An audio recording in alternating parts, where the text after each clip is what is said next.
fitness, conditioning, body tuning, sports. A new program.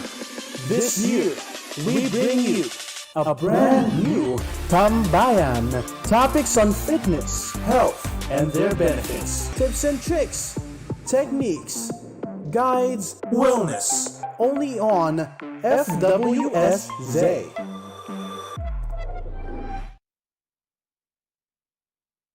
And welcome to Fitness and Wellness Sports Zone with our guest for today, Dr. Mike Piekarsky. Did I pronounce it right? You did. Thank you for. You actually said it very well. Thank you very much. Thank you. So how are you, Doc? I'm doing pretty good today. Good. Oh, that's nice. So, Doc, you've been training MMA or Jiu-Jitsu for how many years, to be exact? I started jiu-jitsu about 15 years ago. 15 years ago. I had my first amateur fight. I don't think I was quite ready, but I did have it 13 years ago. Yeah. So I've been doing martial arts for quite a while now. Are you still competing or fighting? I stopped competing in MMA when I went to physical therapy school, just because I thought at the time I thought that I could try to do both, and then once I realized how demanding school was, yes, I decided it was best to not continue fighting. Fighting is one of those things where you're either all in or all out. So if you're not going to do it 100%, you shouldn't really do it. Exactly. I do still compete in jiu-jitsu. Last time I actually competed in like a local grappling tournament right before COVID hit back in February. So I guess it's almost a year now. So yeah, I do still compete in jiu-jitsu. Oh, that's nice. You're a black belt and also a physical therapist. And you've been, your patients are mostly athletes? I would say, well, I do work at a general orthopedic clinic, but it is like more sport focused. So I do work with a lot of athletes, but I do work with like general people too. Okay, well, that's nice.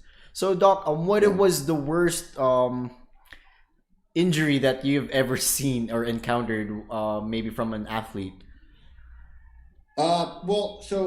Well, you say like what an athlete had to endure, or what happened in an athletic event?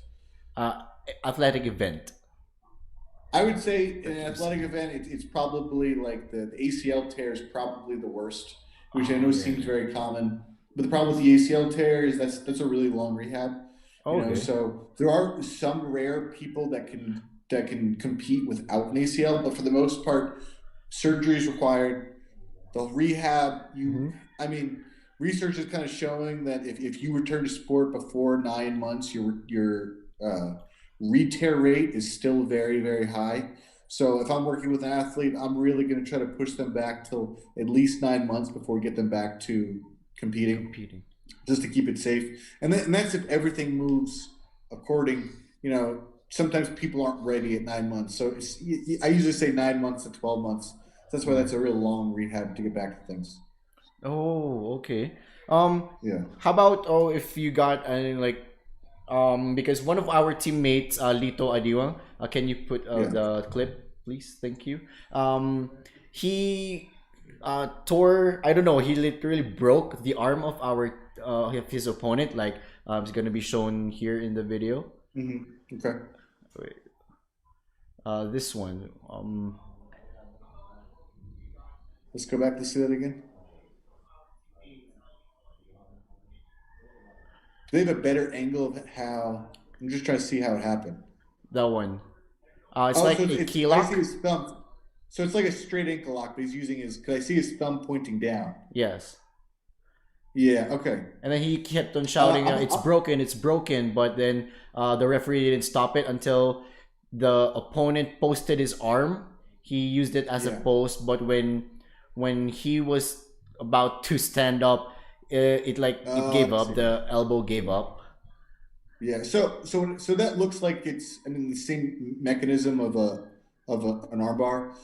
So you have to figure out like what actually the problem is. So there could be ligament damage. So it could be something called an ulnar collateral ligament, which is kind of like the inside of the elbow that might rupture. Usually, once that ruptures, that's when you start dealing with the dislocation, where you get the ulna. Well, the ulna actually comes out where it's articulation with the humerus. And then there is those rare chances where there is a bone fracture.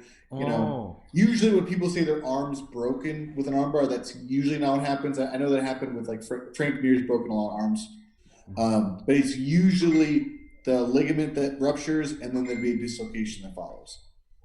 Oh, okay. How about this fight? Like he went for a Kimura, but the opponent's arm it just, I don't know if it's really flexible, or did he really feel something in that? And if you can see, did he tap? Do you think the opponent tapped in that part, or did he just try to reach his arm? Can you? Are you gonna show it now, or are you talking? Yeah, we're gonna show it now. Okay.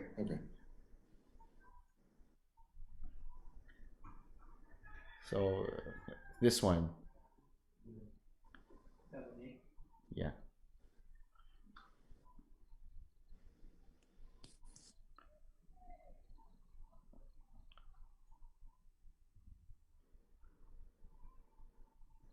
This.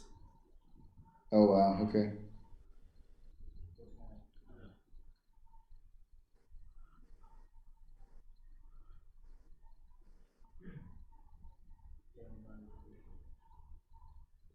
There.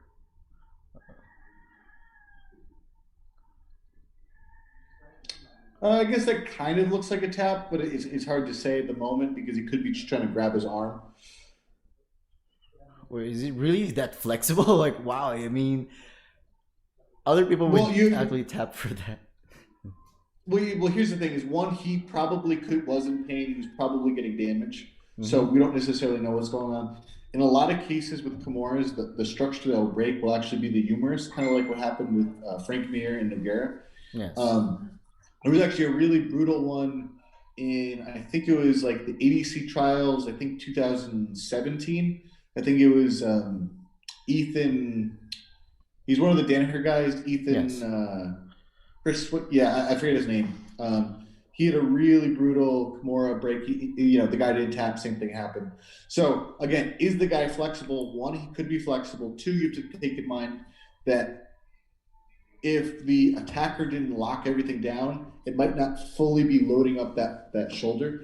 And then third is he could be stretching out some of the rotator cuff, the capsule of the shoulder, could be doing some damage to the labrum. It just, at the time, it wasn't enough trauma for the guy to tap, but that doesn't mean that he had no problem afterwards. Oh, okay. So, would it like give a long-term damage or long-term effect if you didn't tap from that? Well, again, like that could, it's hard for me to say without assessing. That could have caused damage to something in the shoulder, and that's where following the fight, again, adrenaline allows you to kind of get through things. That's why people, again, like that other guy, his arm broken and he didn't tap.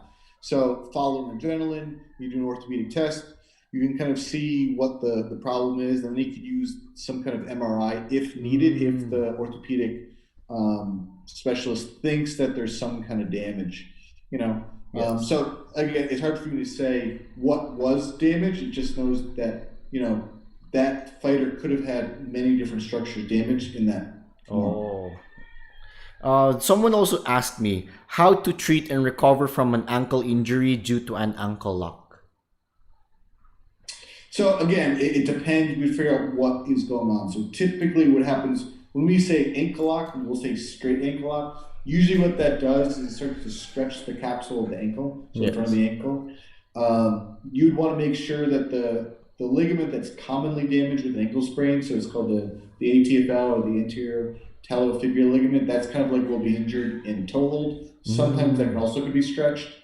But again, you figure out what the damaged tissue is. The goal with rehab is first to address any kind of mobility restrictions, to address any kind of pain, and to kind of do things that will facilitate tissue healing.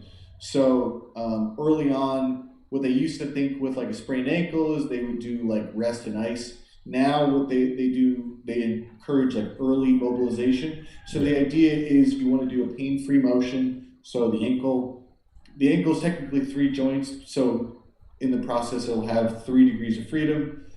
Usually when people have damage from an ankle lock, like a straight ankle, talocrural joint, which is the first ankle. But regardless, so usually I have someone do some kind of ankle motion, followed by, once we get the pain under control, we start want to normalize the walking pattern. Because even though, for fighting, we forget that you want to restore your walking. But if you have to think, people could be taking thousands of steps a day. We want to make sure that we get their walking under control, because if they're limping, it's going to perpetuate that, and it's going to potentially create more irritation.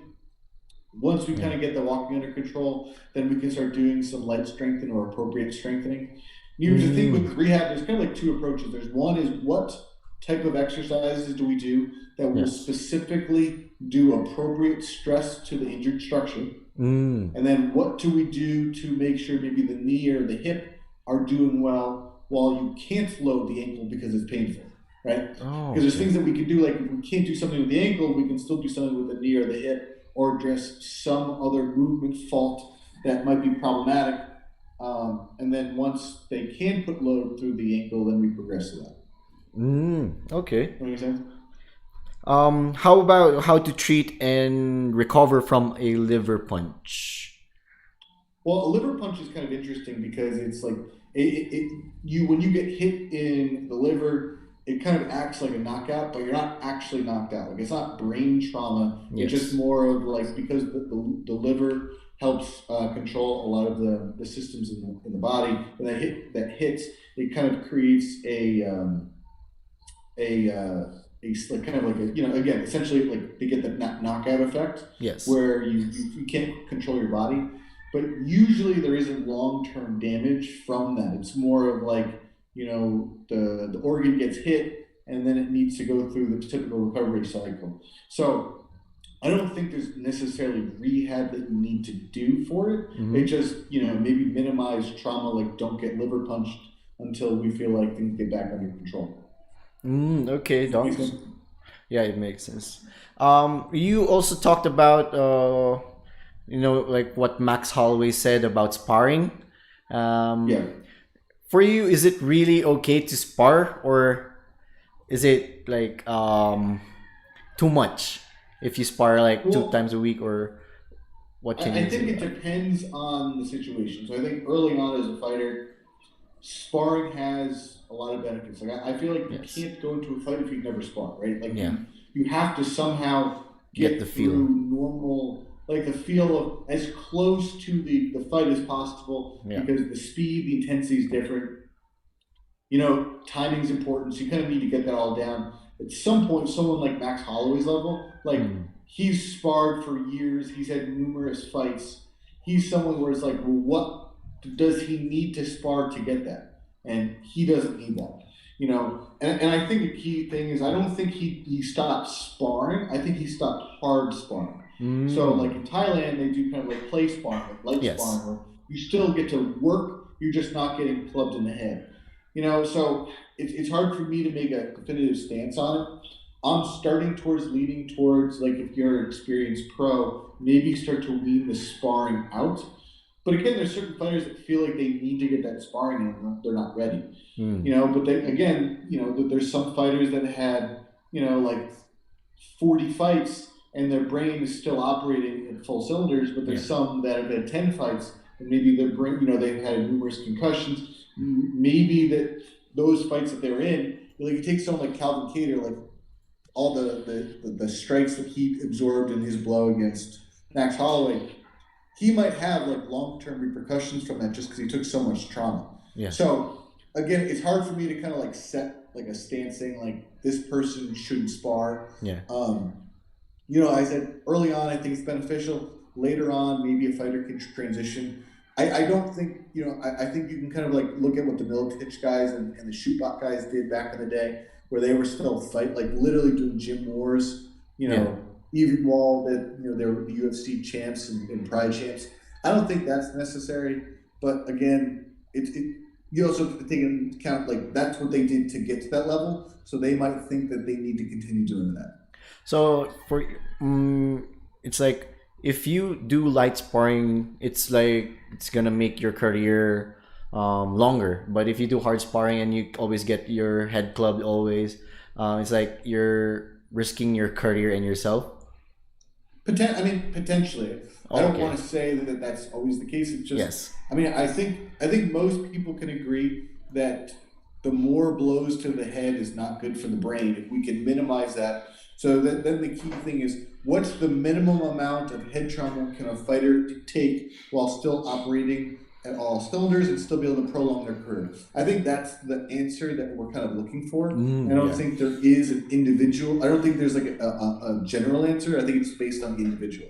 Okay. You know, like I said, I do think it's probably good if a fighter could minimize too much head trauma, and likely they'll be able to extend their career.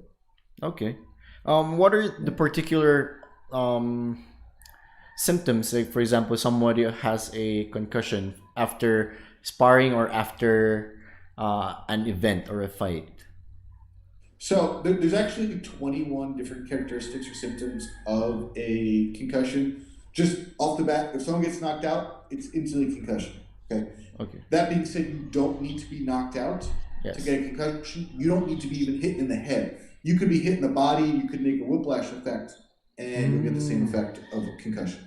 So things like dizziness, fogginess, headaches, blurry vision, hard time speaking, maybe fatigue, sensitivity to light, sensitivity to sound, poor balance, more irritability. Those are just some that are popping off the top of my head. You know, so there's a lot of different things that I would say. What I usually recommend with fighters is it's beneficial to get some kind of baseline exam, whether it's even a balance exam or there's a lot of different neurocognitive exams, just to kind of see like where a fighter is. So if something's off, you can kind of like run them through, you know, this is where your baseline was, things are off. Maybe it's a good time for you to take time off sparring.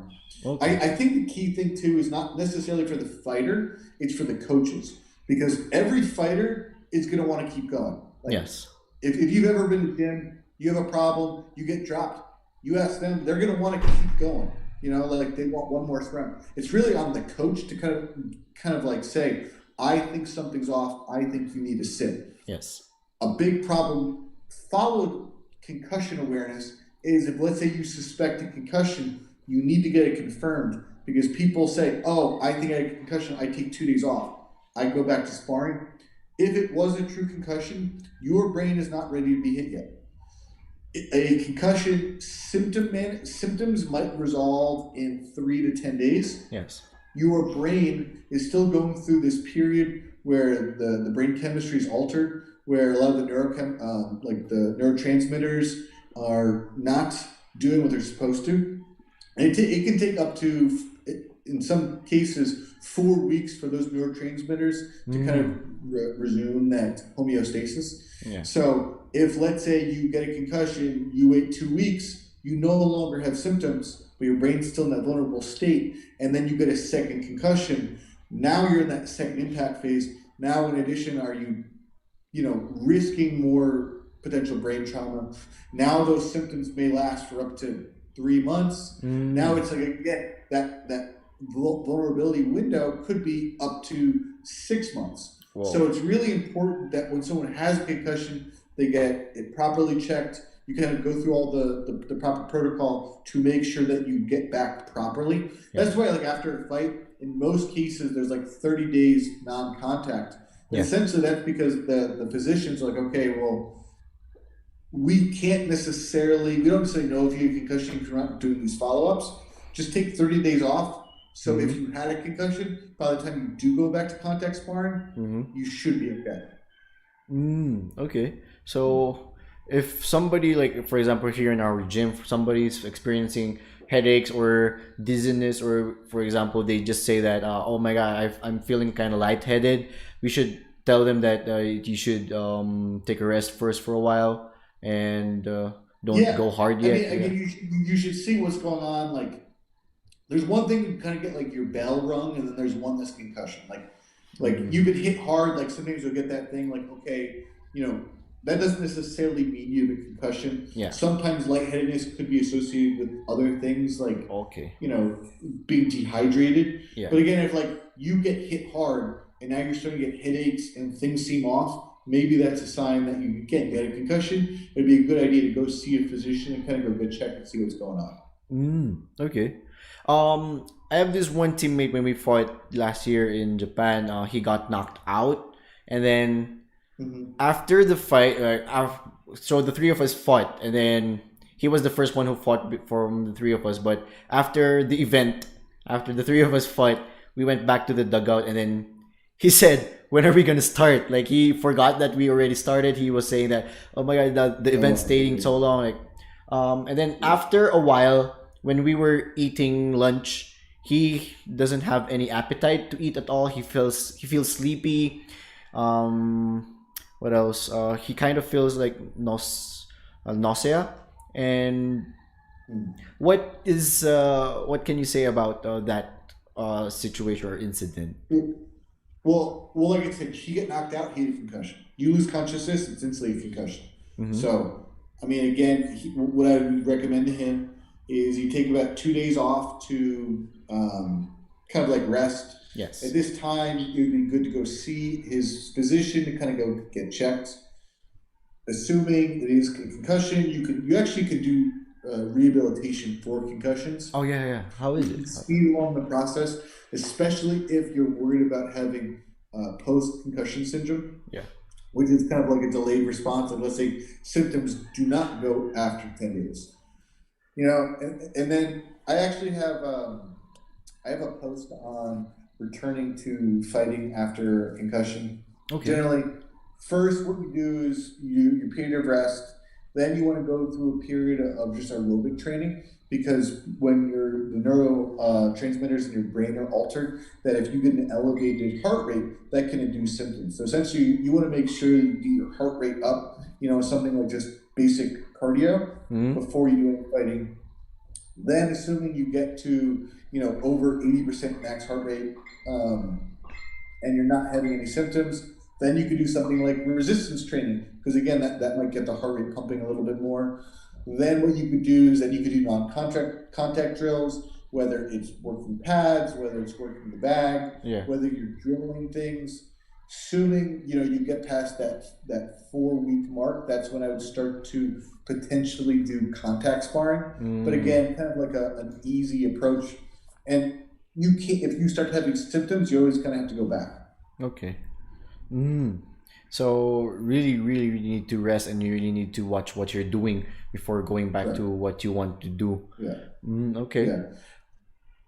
How about leg kicks? Actually, my last fight, I got kicked in the calf, and actually the tibia. Is it the tibia? And the fibula. A fibula. Okay. So right now, like, there is this, it's kind of swollen, but if I kind of press it, it's actually soft, but it's bulging, and it's like the size of a marble, but if I press it, it's very soft, and then I can't feel any pain at all. But what do you think, why did it happen? Or is it like what happened in Conor McGregor's fight? Or Well, I think with you, like any type of leg kick or calf kick, for the most part, any type of repeated trauma is going to make soft tissue damage, which is going to create swelling, right? So that's usually what's going on. Simple thing is we want to do things to facilitate tissue healing to kind of get you back on track. The thing with Conor McGregor, the thing he talked about is at the top of the fibula runs through the peroneal nerve. So if you repeatedly kick that area, what can happen is it can start to cause trauma to the nerve, which then makes it so you can't use your ankle correctly. So, like something that Conor has kind of talked about was when he was in that fight, it was like his leg was dead, he couldn't move. If you watch Conor, for the most part, it was a brilliant strategy because he moves a lot. Like, he's very good footwork and distance control. So once Dustin Poirier was able to compromise his leg, now he no longer had distance control. That's when Dustin was able to knock him out. So it was actually a really brilliant game plan. Yeah, that also happened to me before. After the fight, I couldn't walk. Like, it took me almost 2 weeks before I could walk properly. Oh wow! Yeah, my leg was big. It was blue, turning violet, kind of blue, and then I couldn't kick until a month or two.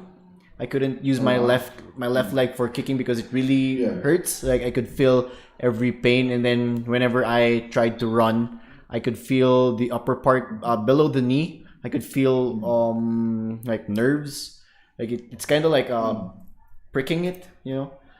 But what I did, like I just put a hot compress and I tried to do rehab. But yeah, it was okay. Yeah. I took a week of rehab, and then after that, I could run. I could kick the bag again. But now, like there is this just like a lump, but it doesn't affect anything. But it just looks so awkward. When it comes to what do you call this? If you've seen boxers or Muay Thai fighters, like they have such thick eyebrows or thick this part of this area. What is the cause of that? Like what makes it? Well, I mean, again, there could be some scar tissue buildup, like above the forehead. I doubt that there's actually bony adaptations from getting punched. Yes, you can get some bony adaptations from things like when you do shin kicks. A lot of times you're actually developing like you're like hardening the bone. Yeah, it is possible that you are getting increased bone density from face strikes. I don't necessarily know if that's the case. I do know that a lot of fighters do develop a lot of scar tissue above their eyelids, especially if they have cuts. That's like, what's really dangerous is when you get those cuts above those eyes, because then it bleeds easier. So I don't know if we were referring to is scar tissue, or you think that there's like a bony adaptation. That'd be actually a really interesting study to see if there was any changes to the skull from trauma. But I've never read anything about that, so I don't know if that's the case. Okay. If you've seen Eddie Alvarez and Sage Northcutt, when they transferred to one championship, Sage Northcutt had his first loss in one championship in his first fight, and he had actually broken his cheekbone. With just one punch. Is it okay if you search it? Sage Northcutt, one championship fight. He got hit so hard, like he had. It broke his face. It broke the orbital bone. How long does it take to recover from those kind of injuries? It can take a long time. I mean, bone healing typically takes 6 to 8 weeks if it's not complicated. For him, it's probably like 6 months of bone healing. Ironically, I used to train at Ultimate Fitness with a lot of the Team Alpha Male guys. So I think he is back training now. I rolled with him a little bit right before his fight. But I know he was not back for several months.